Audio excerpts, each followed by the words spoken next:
Three bullies surround a disabled boy at a bus stop. Rain pours down. They're mocking his speech, shoving his wheelchair. Keisha Williams has 20 minutes to reach her final job interview. Miss this, she's homeless in 3 weeks. But she sees the boy's terrified eyes. Without thinking, she throws herself between them. "Leave him alone!" A fight breaks out.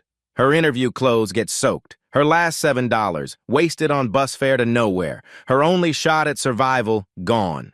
But she keeps fighting for this stranger.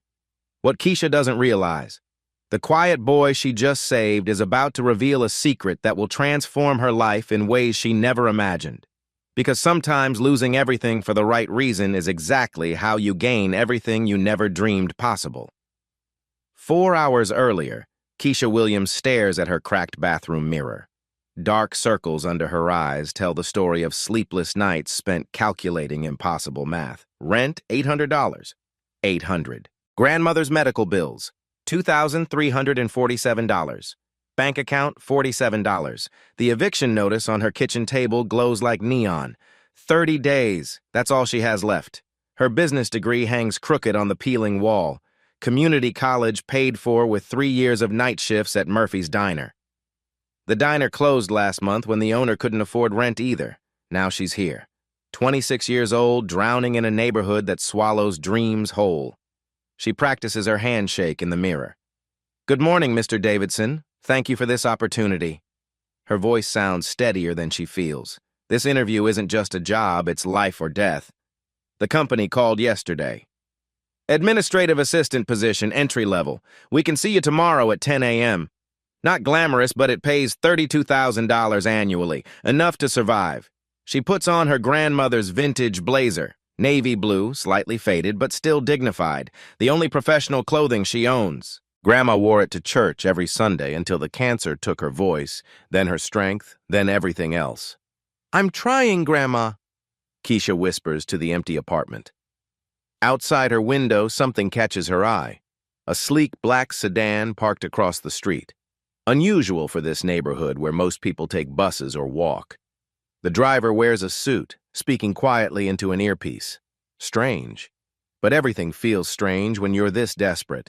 Bus fare downtown costs $7. Her last $7. The money should go toward food, but without this job, food won't matter anyway. She grabs her portfolio, community improvement ideas she wrote in college, sustainable business practices for struggling neighborhoods, food access initiatives, job training programs, dreams that feel increasingly foolish as reality crushes hope. The walk to the bus stop takes 12 minutes. 12 minutes to rehearse her elevator pitch, to convince herself she deserves this chance, to pretend confidence she doesn't feel. At the corner store, Mrs. Patterson struggles with her walker. She's 73, takes 3 buses to reach an affordable grocery store because nothing decent exists in their neighborhood. "Morning, baby," Mrs. Patterson says. "You look important today."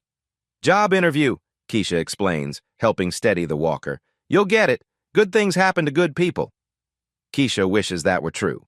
Good people in her neighborhood work 2 jobs and still can't pay rent. Good people watch their dreams die slowly, one unpaid bill at a time. But she smiles. "Thank you, Mrs. Patterson." Bus 47 arrives on schedule. Keisha finds a seat, opens her folder. Her thesis stares back at her. Community-driven economic development, micro-investments in sustainable growth. Academic words for simple ideas. Help people help themselves. Create opportunities where none exist. Invest in communities from the inside out. Her professor called it idealistic but impractical. Maybe he was right. Maybe solving poverty requires more than good intentions and college theories. Around her, the bus fills with familiar faces. Jerome, who fixes cars in his driveway because he can't afford certification training. Maria, who cleans office buildings at night so her kids can attend decent schools during the day. Thomas, who stocks shelves at a supermarket 40 minutes away because local stores won't hire from the neighborhood. Everyone working, everyone trying, everyone trapped by circumstances beyond their control.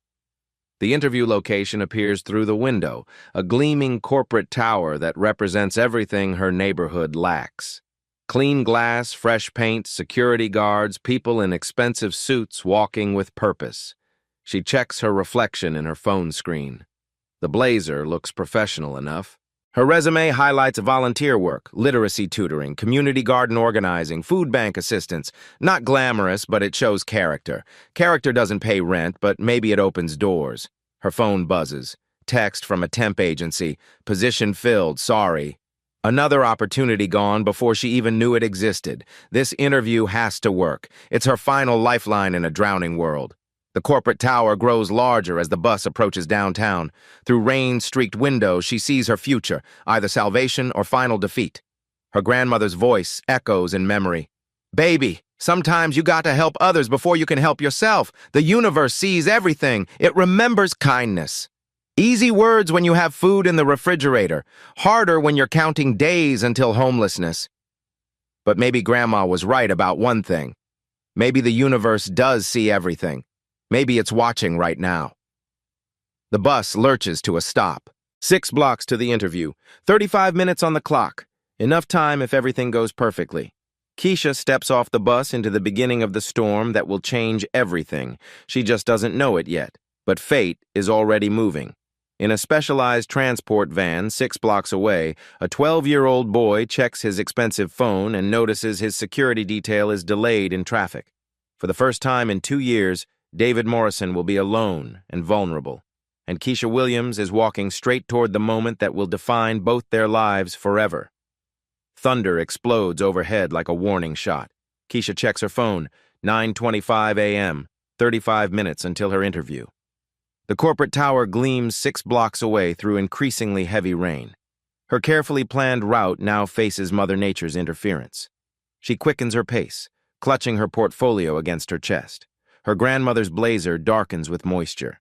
Each raindrop feels like time slipping away. The connecting bus stop comes into view. She needs Route 12 to reach the financial district. 5 more minutes of walking, then a short ride to salvation, or so she hopes. Rain transforms from drizzle to downpour in seconds. The flimsy bus shelter offers minimal protection. Water pools at her feet, seeps through her only good shoes. Her phone screen fogs with condensation. 9:27 a.m., still manageable if the bus arrives on schedule. That's when the specialized transport van pulls up. The hydraulic lift descends with mechanical precision. A driver in a crisp uniform helps a boy in a wheelchair navigate the platform. The boy appears 12 or 13, cerebral palsy affecting his movements but not dimming the intelligence in his eyes. His jacket bears a small embroidered crest, expensive looking, like private school uniforms. His phone isn't standard either. Something sleek, possibly custom-made with features she doesn't recognize. The boy checks his device with practiced efficiency, scanning the area as if expecting someone. His composure seems unusual for a child alone in a storm. The van driver secures the wheelchair, speaks briefly with the boy, then drives away into traffic. Now the boy waits alone. Vulnerable. That's when they arrive. 3 teenagers jog through puddles, Letterman jackets from Westbrook Prep, the elite private school across town. The leader, tall and athletic, spots the boy immediately. "Look what we got here," Tyler Richardson calls out, his voice carrying cruel amusement. "Little robot boy taking the bus like normal people." His followers, Alex and Jordan, laugh on cue, circling the wheelchair like predators sensing weakness. Keisha checks her phone again. 9:29 a.m., 31 minutes until her interview, 6 blocks away. In this rain, cutting it close. The smart move is to mind her own business, focus on survival, let someone else be the hero. But the boy tries to wheel away from his tormentors, and Tyler grabs the wheelchair handles. "Where you going, freak?" Tyler spins the chair roughly. "Can't even talk right. Bet you can't think right either." The boy's response surprises everyone. "Please, leave me alone." His words require effort, but they're clear and dignified. Not begging, requesting, as if he expects reasonable people to respond to reasonable requests. Tyler laughs louder. "Oh, it talks. Say something else, robot boy. Entertain us." Alex joins in, mimicking the boy's careful speech pattern. Jordan records with his phone, probably planning to post the cruelty online later.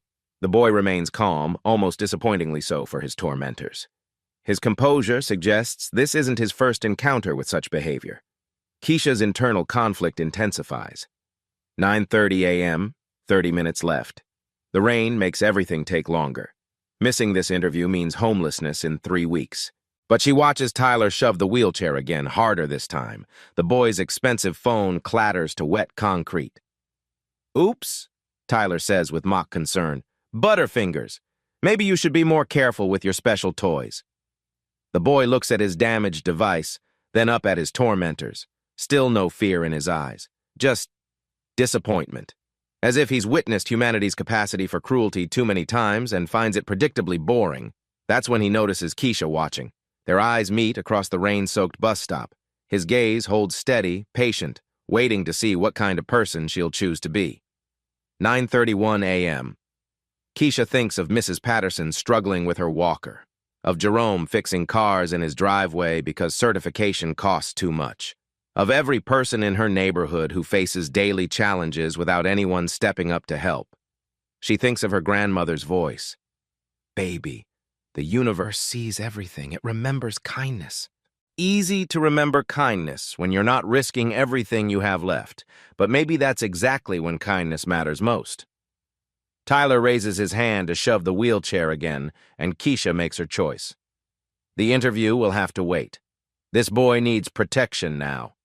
She doesn't know that David Morrison has been testing society for 2 years through exactly these encounters. She doesn't know his security detail is delayed by a traffic accident. She doesn't know his father owns half the buildings in the financial district, including the one where her interview was supposed to happen. All she knows is that a child needs help, and she's the only one who can provide it. So Keisha Williams steps forward into the storm, about to sacrifice her future for a stranger's dignity. What she doesn't realize is that sometimes losing everything is exactly how you gain everything you never imagined possible. 9:32 a.m. 28 minutes until her interview. 6 blocks away. 6. In pouring rain. Keisha watches Tyler raise his hand to strike the wheelchair again. The boy sits calmly as if violence is just another weather pattern to endure. That's when she moves. "Hey!" Her voice cuts through the storm. "Back off, now!" Tyler spins around, surprised. He's 17, 6'2", athletic from years of prep school sports. His followers flank him like wolves. "What's it to you, lady?" Tyler's tone drips condescension. "You his mommy?" Keisha steps between the bullies and the wheelchair. Rain immediately soaks through her blazer, her grandmother's vintage jacket, the only professional clothing she owns. Her phone screen shows 9:33 a.m. Her carefully pressed slacks darken with moisture. Her resume folder grows soggy in her hands. "He's a kid," she says simply. "You're bullying a disabled kid. How does that make you feel about yourselves?" Alex laughs.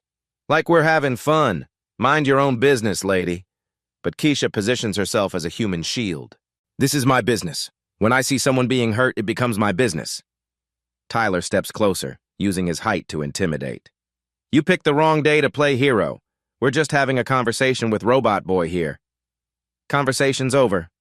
Keisha's voice stays steady despite her racing heart. 9:34 a.m. The interview slips further away with each passing second. Tyler shoves the wheelchair harder, trying to get around her. The boy's phone skitters across wet concrete, expensive technology hitting unforgiving pavement. That's when Keisha stops calculating costs. She moves like lightning. When Alex lunges forward to grab the wheelchair, she sidesteps and uses his momentum against him. He sprawls into a puddle, Letterman jacket soaked with dirty rainwater. Jordan tries to circle behind her. She pivots, keeping herself between all threats and the boy. Her grandmother's blazer stretches at the seams. Her only good shoes splash through deepening puddles. "You crazy?" Tyler shouts. "You're gonna get hurt for some freak you don't even know?" "I know enough," Keisha replies. "I know he's a child. I know you're old enough to make better choices." Throughout the chaos, something strange happens. The boy, David, doesn't cower or cry. He watches everything with analytical precision. When Tyler drops his student ID during the scuffle, David memorizes every detail.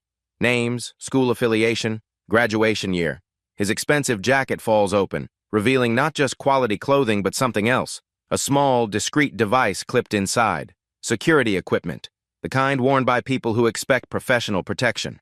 but Keisha's too focused on the immediate threat to notice. 9:36 a.m., 24 minutes left. Her interview outfit is ruined. Her resume is soggy. Her last chance at salvation dissolves like ink in rain. Alex gets back up, muddy and angry. "You're gonna pay for that!" He rushes her again. This time, Keisha's not quick enough. His shoulder catches her in the ribs, sending her stumbling. She recovers quickly, but her blazer tears at the elbow. Jordan joins the attack from the other side. Now she's fighting two teenagers while Tyler menaces the wheelchair. "Stop," David says quietly. His voice is careful, deliberate, not pleading, commanding. Something in his tone makes everyone pause. "Tyler Richardson, Alex Brennan, Jordan Walsh." David recites their names with perfect clarity. "Westbrook Prep seniors. Your parents will receive detailed reports about this incident." Tyler laughs nervously. "How do you—" "Alex, your father is Michael Brennan, partner at Brennan and Associates law firm. Jordan, your mother is Dr. Sarah Walsh, cardiovascular surgeon at Presbyterian Hospital. Tyler, your family owns Richardson Construction." The bullies exchange worried glances. How does this random disabled kid know their personal information? But they're committed now. Tyler grabs the wheelchair handles again. "Shut up, freak. Nobody cares what you know." That's when the city bus approaches through the storm. Keisha sees salvation and opportunity. "Get on that bus!" she shouts at the bullies. "Leave now or I'm calling the police!" Tyler hesitates. The bus stops, doors opening, other passengers board, oblivious to the drama at the shelter. "This isn't over," Tyler threatens, but he's backing toward the bus. "Yes," David says with quiet certainty. "It is." Something in the boy's calm confidence makes Tyler pause. Then Alex tugs his arm. "Come on, man. We're going to be late for practice." The three bullies board the bus, shooting venomous looks back at Keisha and David. The doors close and they disappear into city traffic. Keisha stands in the rain, breathing hard. Her phone shows 9:38 a.m., 22 minutes until her interview. 6 blocks away, soaking wet, professional clothes destroyed. Her last $7 spent on bus fare to nowhere. She kneels beside David's wheelchair. "Are you okay?" He nods, his expression grateful but strangely composed. "Thank you. Most people don't stop." "Most people should." David retrieves his phone from the puddle. The screen is cracked but still functional. "I want to thank you properly. My father would want to know what you did." Keisha helps him straighten his expensive jacket. "You don't owe me anything, that's just being human." He pulls out a business card, elegant heavy stock, waterproof apparently. "Please, take this. Call the number." She glances at it. "Nathaniel Morrison, executive assistant. No company name, just a phone number and an exclusive district address." "I can't accept anything for doing the right thing," she says, trying to hand it back. "Please," David insists. His eyes are serious, older than his years. "My name is David Morrison. Just keep the card. You might need it."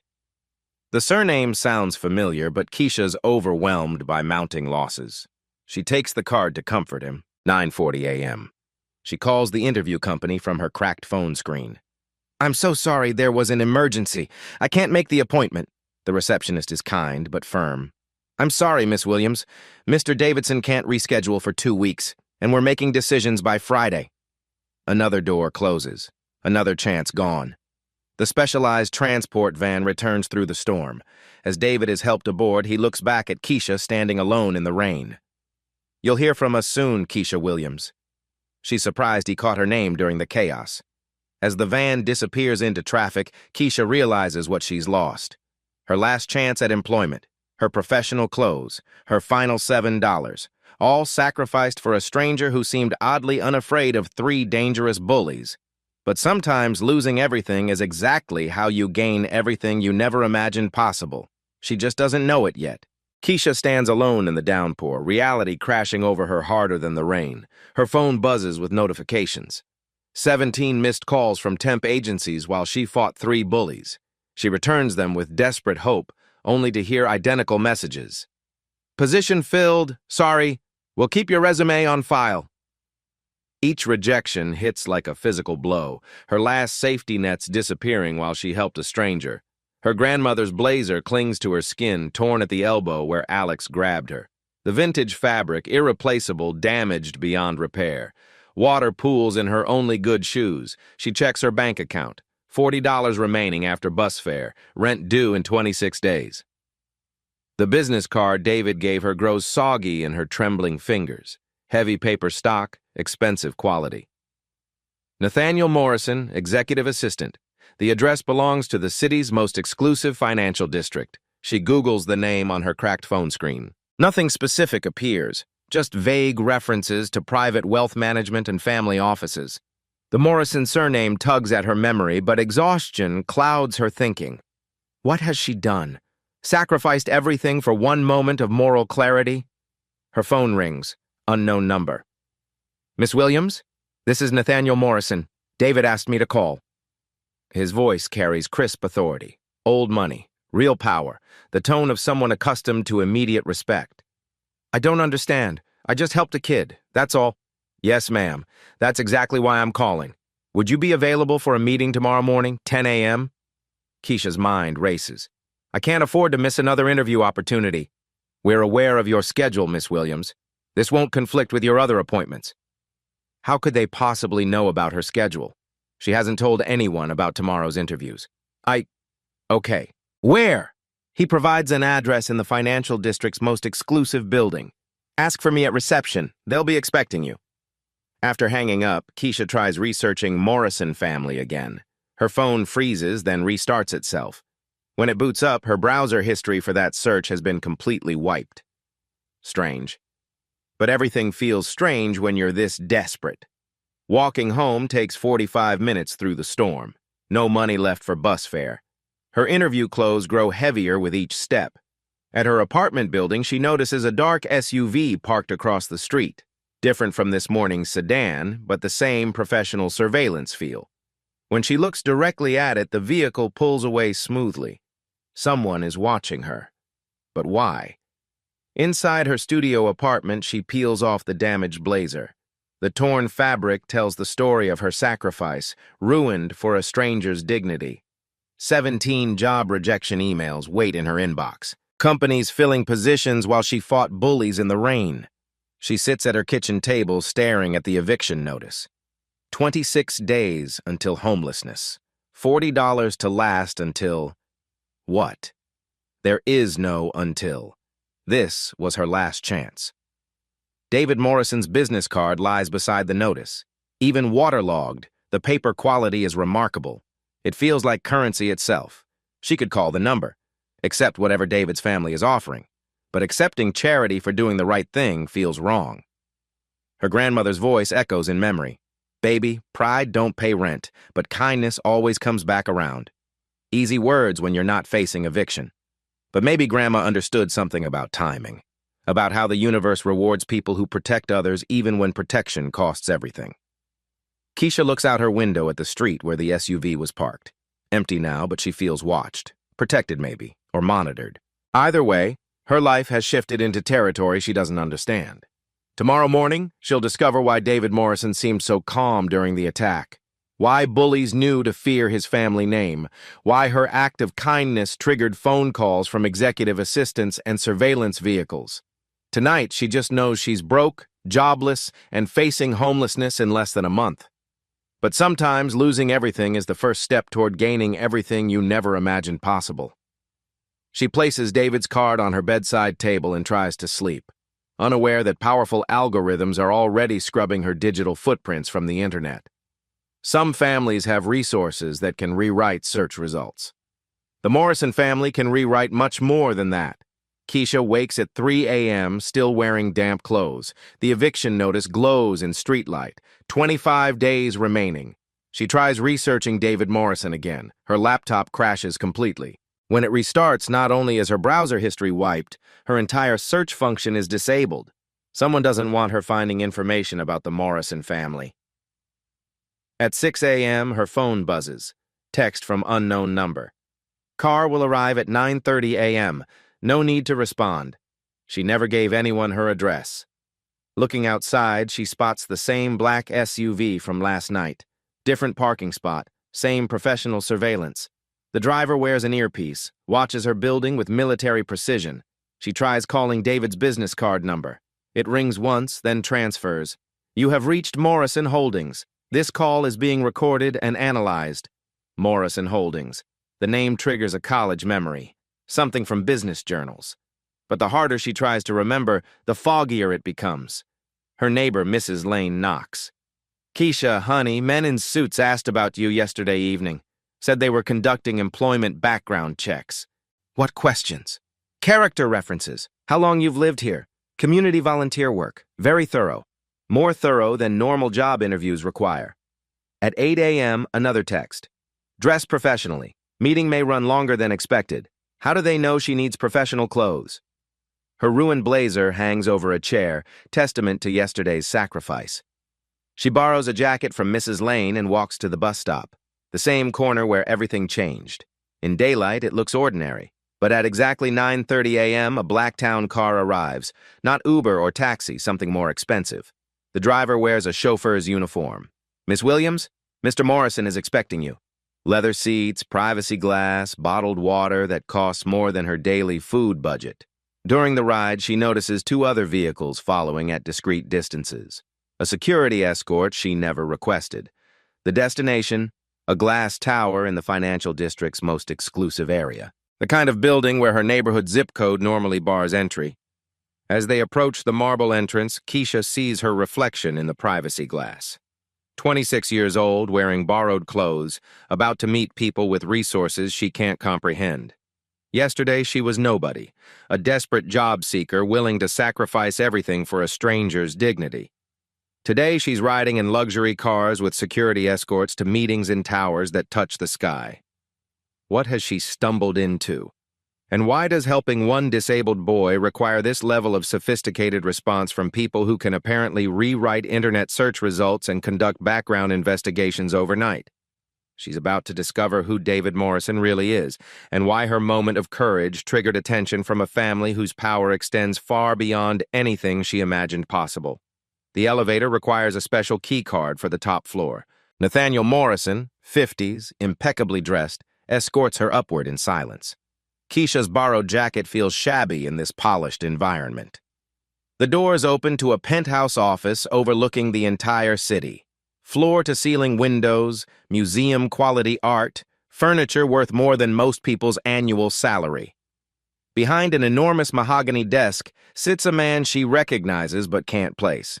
50s, wheelchair-bound like his son, but radiating authority that fills the room. Miss Williams, he says, I'm James Morrison, David's father. The name hits like lightning. Morrison Holdings, one of the largest private investment firms on the West Coast. Hotels, technology, renewable energy, commercial real estate. When Morrison Holdings makes acquisitions, it's front-page business news. James Morrison isn't just wealthy, he's one of the most powerful private citizens in the entire state. Her mouth goes dry. You're that Morrison. I am. And you're the woman who protected my son yesterday. David wheels into the room, same boy from the bus stop, but now in his natural environment. This isn't a random disabled kid from a struggling family. This is the heir to a business empire worth billions. Hi, Keisha, David says, more confident in familiar surroundings. The pieces click together with devastating clarity. The expensive jacket, the custom phone, the strange composure during the attack, the way he memorized the bully's personal information. David Morrison has resources most people can't imagine. David has cerebral palsy, James continues. He also has an IQ of 160, speaks 4 languages, and is being prepared to eventually help run our philanthropic foundation. But none of that mattered to those boys yesterday. They saw his wheelchair and decided he was powerless. Keisha's head spins. So when I helped him, you helped the son of one of the wealthiest families in America, Nathaniel confirms. Without knowing. Without expecting anything in return. James leans forward. David travels with discreet security. Professional protection always nearby. Yesterday, his detail was delayed in traffic due to a staged accident. For exactly 12 minutes, he was alone and vulnerable. The surveillance makes sense now. You set this up? Not specifically, James says carefully, but we regularly test social environments. David takes public transport, shops in regular stores, attends community events. We need to know, is this a world where our son can live safely, where kindness exists naturally? David speaks up, his voice stronger in this setting. In 2 years, 47 incidents of harassment or bullying, people recording with phones to post online 36 times, people walking away and ignoring it 46 times, people helping because it was right. He pauses, meeting her eyes. One time, yesterday, you. The statistics hit like physical blows. 47 times this child faced cruelty. 46 times society failed him completely. Once, just once, someone stepped up. So I ruined my life for a social experiment. Her voice carries exhaustion and growing anger. James's expression softens. You ruined nothing, Miss Williams. You revealed everything. About yourself, about society, about what courage looks like when it costs everything you can't afford to lose. Nathaniel slides a folder across the desk. We had you investigated after yesterday's incident. Given what we're considering, we needed to understand exactly who you are. Inside, her credit history, employment records, college transcripts, character references somehow obtained, but also detailed reports on her volunteer literacy work, her thesis on community development, her reputation among neighbors. Remarkable, James says quietly. 26 years old, student loans paid through night shifts. Cared for your grandmother through her final illness while maintaining your GPA. Volunteer tutor for 3 years. Despite every reason to become bitter about systemic inequities, you remain someone who steps up for strangers. The investigation's thoroughness unsettles her. How did you get all this information? Resources, James says simply. When someone protects our family, we learn everything about them, David adds. The Bullies. We contacted Westbrook Prep immediately. Tyler Richardson, Alex Brennan, Jordan Walsh, all 3 expelled. Their parents called us, offered donations, begged for second chances. And? James's smile turns cold. We don't negotiate with cowardice, Miss Williams. Ever. The power in that statement is staggering. 3 families destroyed with a single phone call. Prep school reputations ruined. College prospects eliminated. All because they hurt the wrong child. Tyler's father owns Richardson Construction, David continues. They just lost their biggest contract, renovating Morrison Hotels properties. Alex's father's law firm, we were their largest client. Not anymore. Jordan's mother is a surgeon, James adds. She'll find her hospital research funding has mysteriously dried up. Keisha feels sick. You destroyed their lives. They destroyed themselves, James corrects. We simply ensured their actions had appropriate consequences. The scope of Morrison power becomes clear. They don't just have money, they have influence that can reshape entire families' futures with phone calls. But you, David says, excitement in his voice, you get rewarded. That's when she understands. This isn't just gratitude. This is recruitment. The Morrisons don't just want to thank her. They want to hire her. But for what? And at what cost to her soul? What do you want from me? She asks quietly. James smiles, the first genuinely warm expression she's seen from him. Miss Williams, we want to give you the resources to do what you've always dreamed of doing. We want to see what happens when someone who truly understands struggle gets the power to eliminate it. He pauses, letting the words sink in. We want to change your life. And through you, we want to change the world. We want to offer you a position, James begins, his tone shifting to pure business. Director of Community Investment for the Morrison Foundation. Keisha's breath catches. I don't understand. Our foundation invests in community development, sustainable business practices, job training programs, microloan initiatives, food access projects. He pauses meaningfully. Everything you wrote about in your college thesis. You read my thesis? Nathaniel opens another folder. We read everything, Miss Williams. Your academic work isn't just theoretical. It's precisely what we've been attempting to implement, unsuccessfully, for 3 years. David wheels closer, excitement radiating from him. The foundation has $200 million in community investment funds, but every program we've tried has failed. Failed how? Keisha asks. James sighs. We're wealthy people throwing money at problems we've observed but never lived. You've lived those problems. You understand solutions from the inside out. The magnitude starts sinking in. $200 million, more money than her entire neighborhood sees in a decade.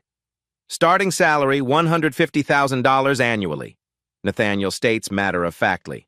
Full health benefits, continuing education fund, performance bonuses tied to measurable community impact. Keisha's current rent is $800 monthly.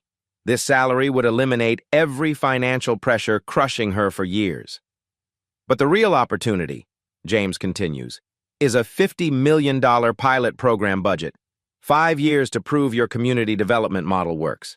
If successful, we scale it nationally. $50 million. The power to transform not just her life, but hundreds of lives.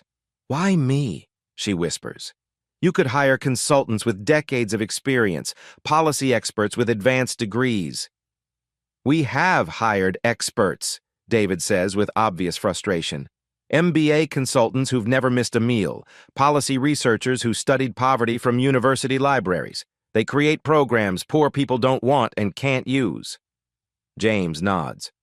David chose you, Miss Williams. Not because you helped him, though that matters enormously, but because of how you helped him. You saw injustice and acted without hesitation, without calculation, without any expectation of reward. The weight of their attention feels overwhelming. I'm not qualified. I've never managed budgets this size, never run programs affecting hundreds of people. You'll have complete support, Nathaniel assures her.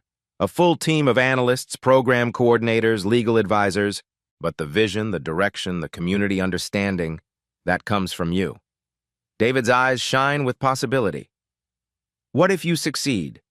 What if you prove someone who understands struggle can solve struggle better than people who only study it?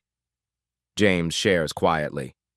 My grandfather was a Chinese immigrant who built corner grocery stores. My mother survived polio when disabled people were hidden away. They succeeded because their community supported them, invested in their potential when banks wouldn't. We've been wealthy for 2 generations now, he continues. Wealthy enough to lose touch with what community support actually looks like at ground level. David's condition reminds us that vulnerability exists at every economic level, but resources can eliminate most vulnerability for most people. The personal connection moves her. This isn't just business, it's legacy. Your neighborhood will be our pilot site, Nathaniel confirms. Food access initiatives, job training programs, small business microloans, after-school programs, elderly support services. Everything you described in your thesis, fully funded and professionally supported. David can barely contain his excitement. We already purchased the building where the grocery store closed, also the adjacent property, and the failing laundromat next door. Keisha's mind reels. You're talking about transforming my entire community. We're talking about letting you transform it, James corrects, with resources equal to your vision. She thinks of her neighbors. Mrs. Patterson taking 3 buses to reach affordable groceries, Jerome brilliant with engines but unable to afford certification training, kids hanging out at corners because nowhere safe exists after school, all the problems she's watched but felt powerless to solve. This is real? She asks, voice barely audible. This is real, James confirms. The question is whether you're ready to discover what's possible when someone who truly understands community needs has resources to address them systematically. The fear creeps in. What if I fail? David answers immediately. What if you don't? James slides another document across the desk. We'd like an answer within 48 hours. Community programs could begin within 60 days of your acceptance. She opens the folder. Detailed program descriptions, salary breakdown, benefit structure. Also a preliminary list of the first 12 families they'd like to assist. She hasn't recommended any families yet. David researched your literacy tutoring, James explains. He identified people you've consistently tried to help over the years. Consider it a starting point. The thoroughness is staggering. They know more about her volunteer work than she remembers herself. There is one condition, James adds, total transparency. Every decision, every program, every success and failure documented and published. We're not interested in charity that makes us feel good. We want sustainable change that actually works. The accountability feels right. You want proof that community investment can work. We want you to prove it, David corrects. Because if you succeed here, we replicate this model in 50 cities, maybe 100. The scope takes her breath away, not just her neighborhood, but neighborhoods across America. And if I fail? James's expression grows serious. Then we learn from failure and try again. But Miss Williams, looking at your track record of stepping up when others step away, failure seems unlikely. He stands from his wheelchair, moving to the window overlooking the city. Yesterday, you sacrificed everything for a stranger's dignity. Today, we're offering you the power to ensure no one else has to make that choice between survival and kindness. The offer hangs in the air like possibility itself. Transform her community, change the national conversation about poverty. Prove that people who understand struggle can solve it better than those who study it. All because she stepped up when others stepped away. 6 months later, Keisha's neighborhood looks like a different world. The old Pack and Save building gleams with fresh paint and the sign Community Fresh Market. Local suppliers, fair prices, produce that doesn't require 3 bus transfers.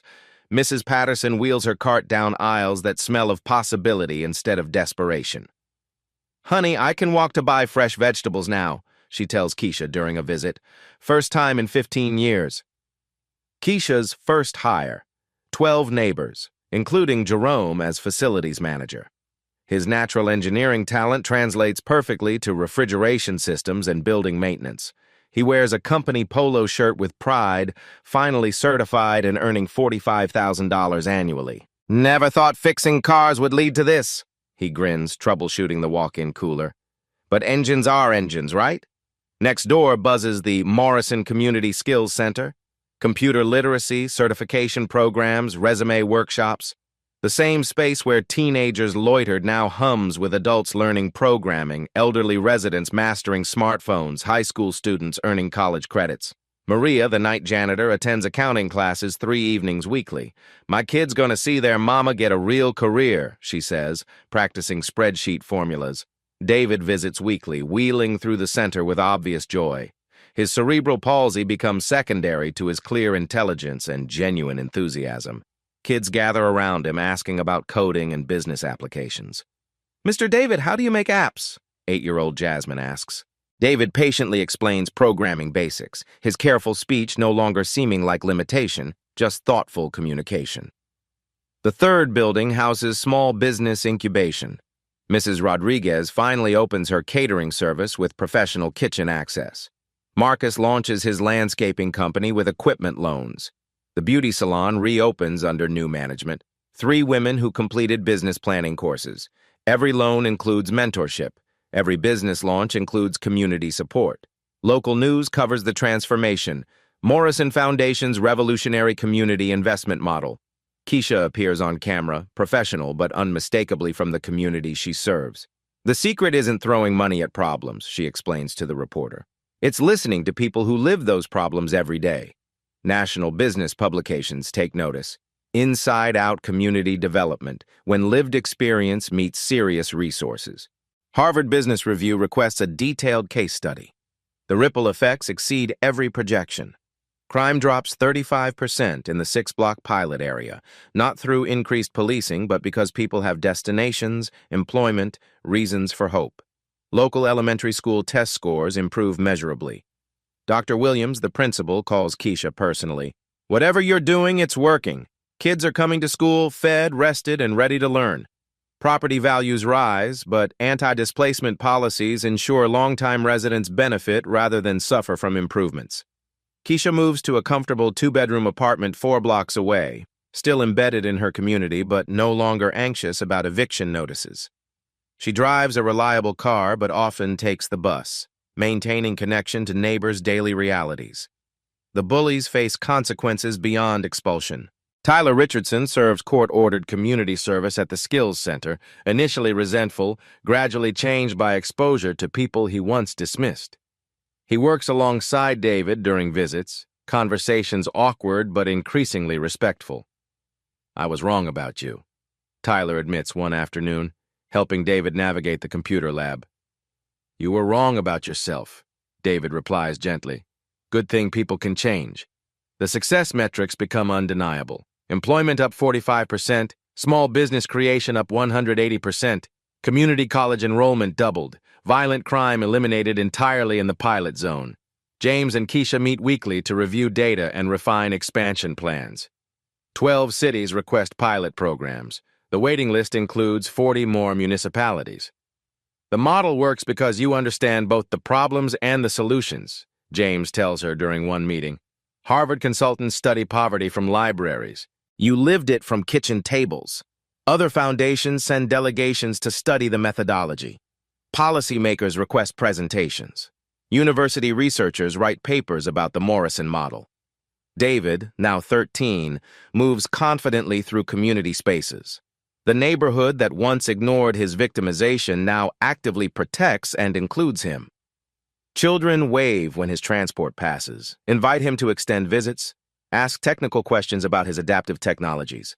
His security detail operates more openly now, not because danger increased, but because David requested visibility.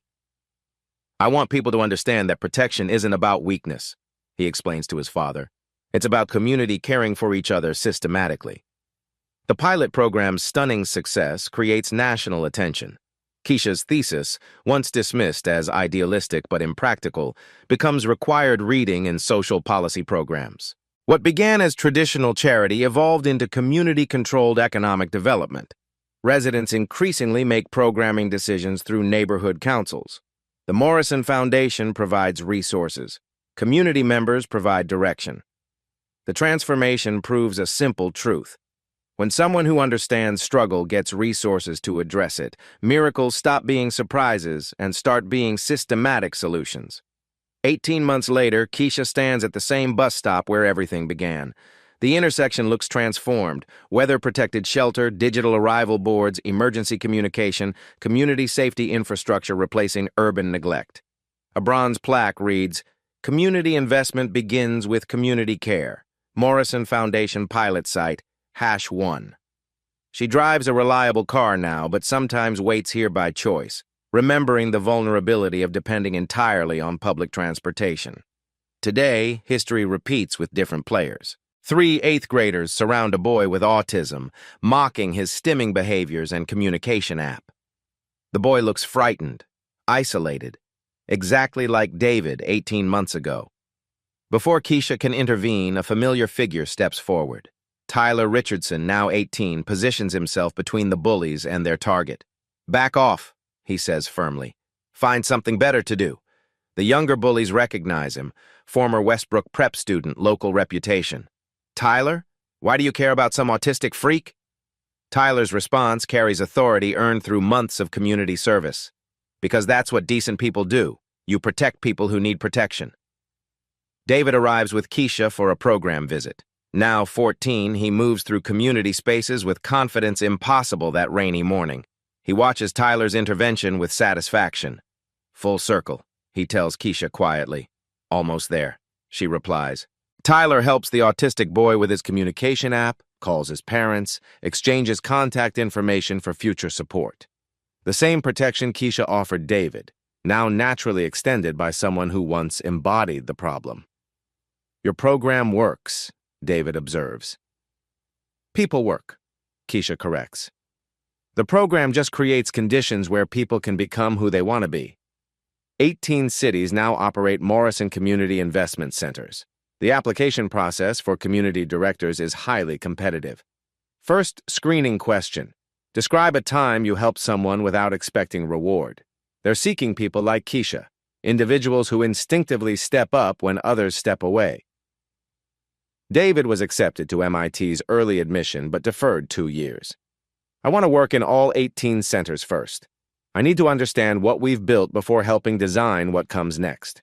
As their bus arrives, they still take public transportation to maintain community connection, Keisha reflects, "That morning in the rain, I thought I was protecting a kid from bullies. I didn't know I was protecting the catalyst for systematic change." David nods. "Maybe that's the point. Real kindness doesn't calculate consequences, it just acts on moral clarity." They board together, community director and foundation heir, both riding buses because it keeps them grounded in daily realities of people they serve. Somewhere in the city, another moment of unexpected courage is about to set extraordinary changes in motion. When protection becomes community standard rather than individual choice, transformation stops being surprising and starts being inevitable.